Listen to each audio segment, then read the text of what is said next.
কমলপুরের বন্ধের দিন ঘটনা, পাশাপাশি গতকালকের বিলোনিয়া ঘটনা, পুলিশের ভূমিকা নিয়ে কী বলবেন? না, পুলিশ তো ওই স্কুলের বাচ্চাদের কাছে সিংহ, বিরোধীদের কাছে সিংহ, আর শাসকের কাছ থেকে মেকুর। এই তো পুলিশের ভূমিকা।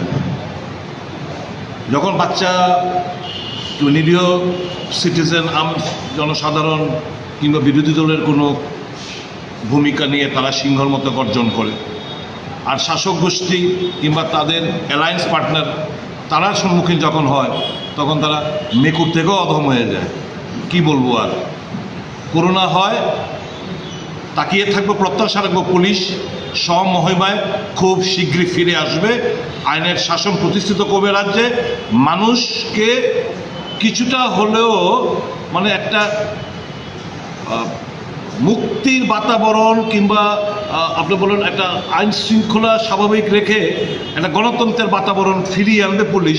এটাই পুলিশের কাছে কাম্য। দেখা যাক কবে সেই ভূমিকা পালন করে।